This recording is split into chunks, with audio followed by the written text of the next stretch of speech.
Hello. So today I'd like to open a discussion with you that I will give my input into, and I'd like for you to give yours. Because there goes the heating.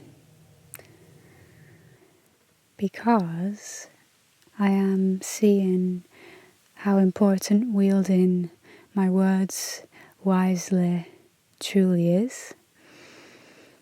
I notice its effects on my feeling body, as maybe do you. But sometimes we don't recognize or make the link between the words that we're saying and the things that we're feeling. So let me lay this out for you in a way that struck me the most. Because I've heard about, wielding your words wisely before. I've heard about how we manifest what we speak and all of that kind of stuff. But, that was always a passing by kind of scenario where I would just take in that information and work with it for a little while, but then I would put it aside maybe. And the way that it's come to me now, in this more pragmatic way, I guess I want to say, a bit more focused, is that I noticed I started using specific language with people, specifically friends, people that I trust in. And I started using this language to describe my pain body and my complainatory shadow aspect and other things that would come up because I felt like I needed to talk about it to get it off my chest, to bring light to it. And although we do need to bring light to the shadow in many metaphorical ways, I do think that there is a certain amount of letting go and rephrasing the way that you speak that's important. What about you? I know that many of us go and seek therapy. We feel like we need to talk to people to essentially overcome our problems. So it's a really tricky subject, I'm finding, because how much communication is too much communication? How many words are too many words? And the reason I'm saying this is because I truly want to be able to bring through the divinity that we all are and through our communication as much as possible. And that doesn't mean overlooking the problems that we face. That doesn't mean not talking about the things that bother us, because we certainly need to be able to communicate those things. But when something is really, let's say, going against your personal truth, I find that it will come out quite naturally and you'll just say it.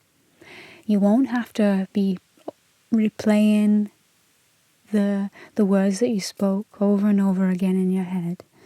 You'll just say it and have no extra stuff surrounding it apart from, say, the agreement or the figuring out of the issue between you and the other person or the group. And it will flow naturally, and that's when you know that you know, communication in this way doesn't have to be judged as negative or positive. But when the tendency for us is to resonate on our pain body. And the tendency is to relate to one another through our shadows.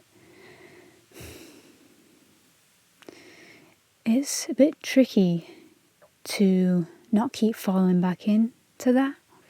So it's good to kind of cut the cycle, stop it where it is, and redo the cycle. And we can do that by, I'm going to give you some examples actually that, if you can learn them, if you can remember these statements, all it takes is just writing them out, reading them several times a day, just repeating them, make a voice recording with them. You can play it back and find a way to feel with it, find a way to visualize with it, bring life and emotion and colour and just love into these statements. Then there, I think, is a great place that we can truly put our focus on. So we have the power of the I am, which is what was inspired, which has inspired this talk with you today, is the concept of I am. Going and looking at it deeper. What does it really entail? What does it really mean?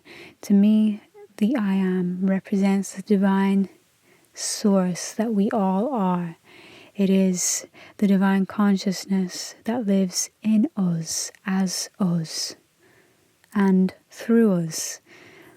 And that means that it's everywhere. It's not outside of us.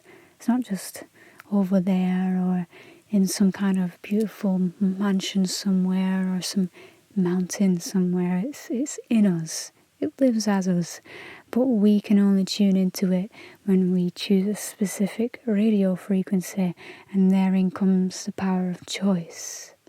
Do we choose to tune into that frequency, or do we not? Because it's actually not that easy to tune into that frequency. What's easy is to fall back into old patterns and speak in a way that we've always spoken about ourselves, Oh, I do this, this, and this, and this is my biggest problem, and I have, and don't get me wrong, therapy is important to speak about your issues. I come from a background of not speaking about anything, so it's really important to speak your truth. But I'm in a space where it's like just teetering on the edge of maybe speaking a little bit too much about, no longer is it my truth, but it's the thing that I'm manifesting for myself, which I don't want, because it's complainatory, or it's shadow, or it's negative in general. The living heart mind of God in action through form. That is the I am. I am the peace that brings wholeness to this conversation. That's a great one. If you're having a friend or a family member that's going through a bit of a cyclic conversation where it repeats itself over and over and over and over and over.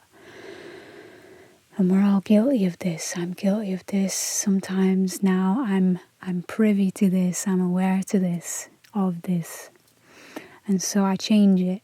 And so I'm giving you the idea that you can change it too, because when you are in this conversation with this other person, you can bring peace.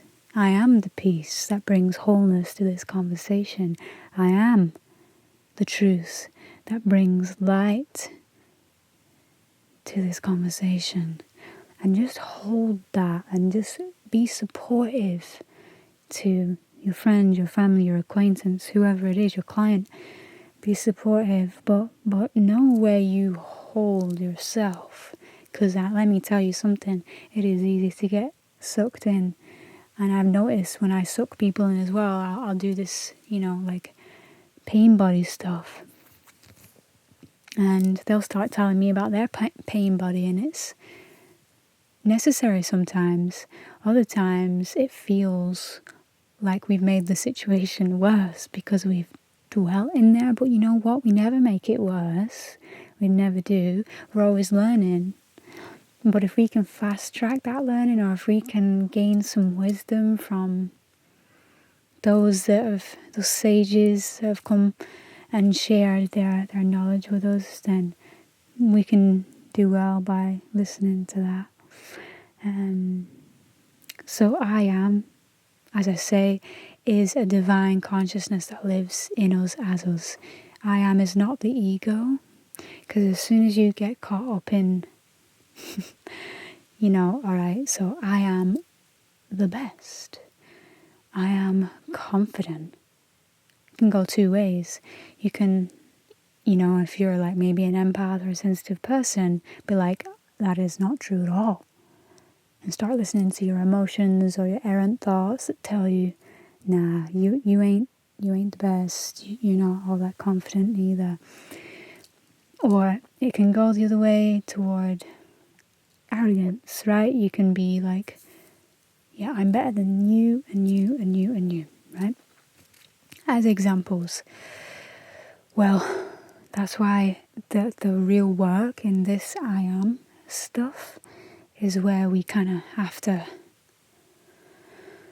connect our heart with divinity. And we do that by honouring the 4 directions, You can just kind of feel into, say, the sun in front of you, the moon behind you, the stars above you, and the earth below you, and feel that as your beingness. And then say, if you want, I am confident, I am. But these are very simple statements, and you can start there and develop your way up to something like this. I am the energy that moves all things. So, try this. If you are someone that likes to, or find yourself in a habitual place where you will say, I'm tired. I'm tired. I can't do this. Don't want to do that. I'm tired. Try instead saying, I am the energy that moves all things. Alright, sounds a bit pretentious in the beginning, but if you connect with the 4 corners that I just mentioned, however you want to do that, you can connect with the animal totems if you like, you can connect with the 4 directions, north, east, south, west, or you can connect with the sun, the moon, stars, and the earth. And say, I am the energy that moves all things. Just be still with it. Doesn't need anything else. Doesn't need any extra stuff. If you want, you can visualize how your energy is connected to the celestial energy that does move all things. If you want, you can connect your energy from your solar plexus down into the earth that sees all things. If you want, you can connect with your crown, with the stars that receives all information. And have some fun with that. So that'll be a practical thing we could do with these statements. Because let me tell you something. When I say these statements, sometimes I'm just, my ego is taking me. It's just taking me right here and is saying, oh, you are you? Well, how about this thought? How about that thought? How about this thing that's going to happen right in front of you? And so it's not, I don't know why, but the ego wants to put up a battle with this kind of stuff. And I'm noticing it when it wants to be the one that's the center of attention, the ego. And that's not a bad thing. Your ego deserves to have some credit because it gives you a sense of security, a sense of comfort. But we do have to put it aside if we're going to try and manifest our greatest light being self, the one that is filled more with light talk, with light thoughts, as opposed to fear. I am lonely. I am lonely. Why does life do this to me? I am so lonely. I want to go home and cry myself to sleep. It happens to all of us. We all say it. We all go there. Yeah. And it's painful when it's attached to trauma. Or it's attached to years worth of saying that to yourself and other people. But we can drop it now because we have a new understanding.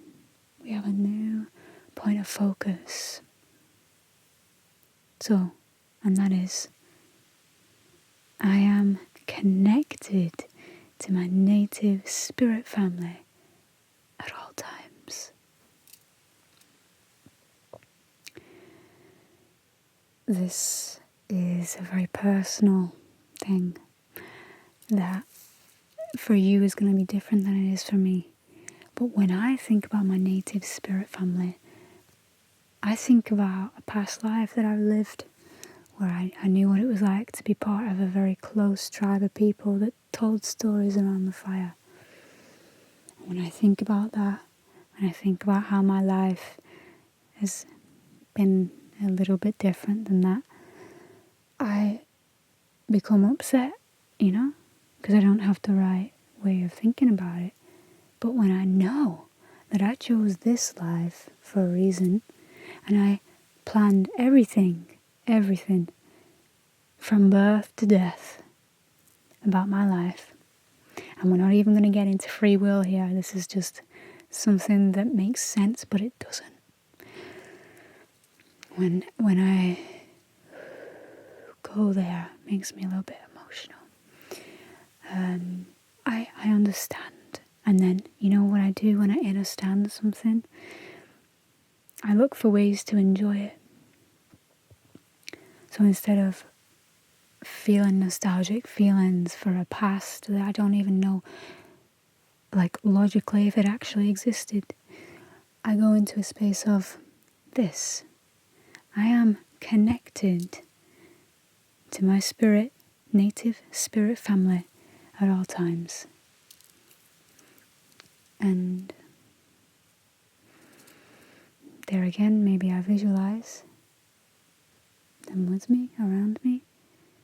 Energy has no limits. Everything is energy, and it's not limited by space or time.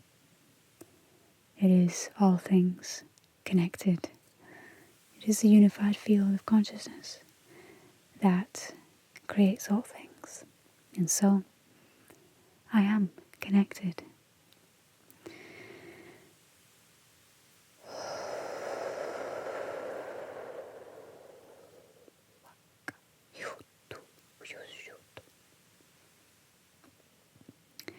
I am in pain versus instead of saying this, I am actively directing healing energy through all of my chakras.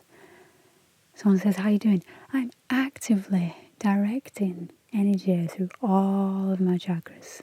How about you? I'd love to say that. Yeah, I will have the courage to say that one day. I am the energy that flows through all things. All things. I am the energy that flows through all things. All things. That's a huge one. That's a really big one. Because then you start to feel into the energy as opposed to the body. You want to feel into the body at the same time though. You don't want to go floating into energetic space too much. So stay with your body, stay with your chakras all throughout. legs, your knees, your feet, your head, your shoulders, your chest, and then feel into the energy around you. It takes practice. I'm not saying this stuff to you because it's easy. Let me assure you. But there I go again. Do you hear that? I tell you these things because it is possible for us to align our thoughts, our words with this more expansive way of being, way of doing. It's better.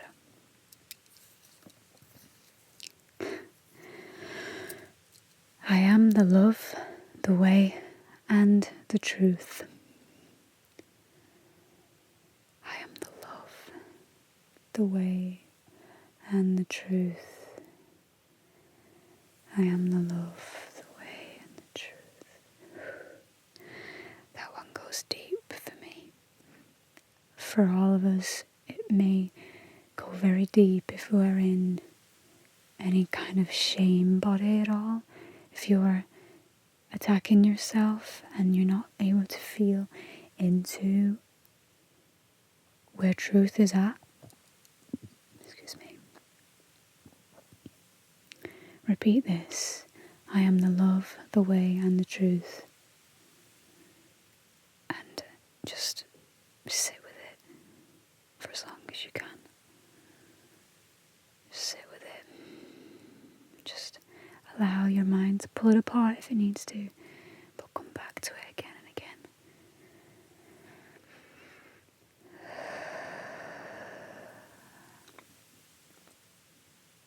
How could you ever be alone then? If you are the love, the way, and the truth. Okay, how about this one? I am the inner earth and the Galactic Federation. Everything in existence is where and what I am. So you can exchange, interchange inner earth, Galactic Federation with whatever you want. You know, let's be practical about it though. I may say that I am the inner earth, the Galactic Federation. But I do that to illustrate the point of the fact that we are everything in existence. Everything in existence is where and what we are. On the grand level of things, that is true. To your mind, in tunnel vision, in pain body, it'll seem bonkers. But nonetheless, it is true.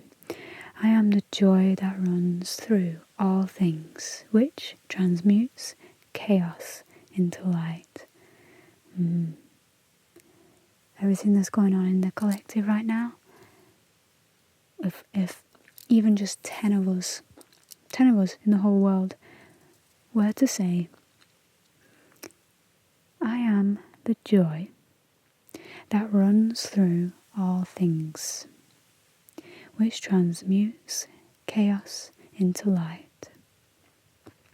Alright, people might look at you funny, but they also might feel into you when you say that statement, depending on how you carry yourself and how much meaning you hold in your body when you speak it. How much believability do you have with that statement? That's what it all comes down to. I am the joy that runs through all things, which transmutes chaos into light. I am the joy that runs through all things, that transmutes chaos into light.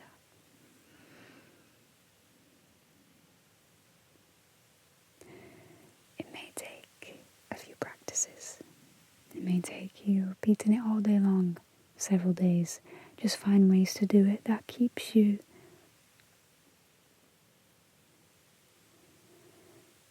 feeling it to be true. I am the speaker of truth that reaches all consciousness in perfect ways. I am the speaker of truth that reaches all consciousness in perfect ways. And finally, I am the imbuing of love, both internally and externally.